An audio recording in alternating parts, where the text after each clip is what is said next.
Formerly of the Phoenix, Cosmo Macero of O'Neill Associates here. And gentlemen, when was the last time we were talking about a legitimate work strike? Yet here we go with the Boston school bus drivers. VB, I got to tell you, it's like living in a banana republic. The federal government shut down. The local bus drivers just decided to go on strike. I mean, this is The governor's in Canada. He must know something we don't know. It's unbelievable. The thing that amazes. First of all, you're a parent who has kids in Boston public schools. What's your son's situation? Well, my son, we'll be fine. My wife's taking him to school. I'll take him home. The thing that gets me is I've been in the public school system for 19 years. The school buses have never run as well as they have this year. The new system the school department and the city has is great. I don't know what the drivers are talking about. You know what it's like? It's like when the firemen didn't want to be drug tested. So the school bus drivers don't want to have GPSs on their bus? Come on. Seems like it's about education, but it's really all about public safety. Anytime there's a strike that impacts public safety, it's the kind of thing that can tear a city apart, like the Boston police strike of generations ago. In a situation like this, drastic things can happen.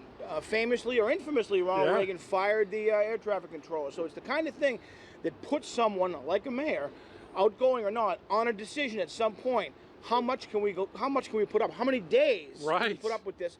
When you've got kids stranded throughout the city, absolutely the most important public safety mission of the day for every parent is getting your kid back and forth to school every day. Well, the other thing is, many parents, my wife and I, are lucky enough to have jobs where we have the flexibility to be able to get them to go to and from work.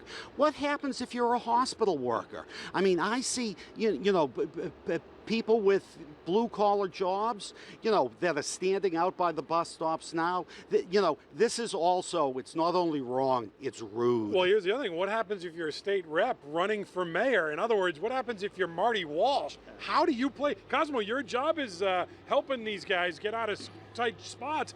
What do you do if you're advising Marty Walsh today? Yeah, I mean, honestly, if you're the backbone of your campaign support, and really your entire identity is locked up in union support and union culture, not a really inconvenient situation. You don't want to have this kind of a strike that could tear apart the city, that's going to be in the headlines every day, and you're kind of wearing it.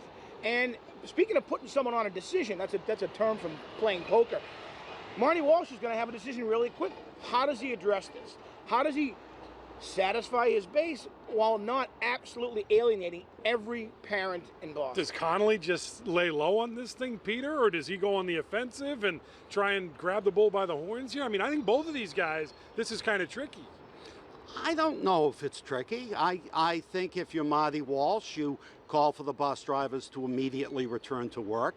And if you're John Connolly, you say, this is an illegal and unconscionable strike. The issue here transcends the mayor's race. The issue here is just how out of control are public employee unions. We all know that men and women deserve a fair break, but is this a fair break to the rest of us? It's not even a wage issue, and that's what usually you can understand. I got to hold it right there, Cosmo. Cosmo Macero, Peter Cadgis. They are the heavy hitters. Fox 25 News at 8 starts right now.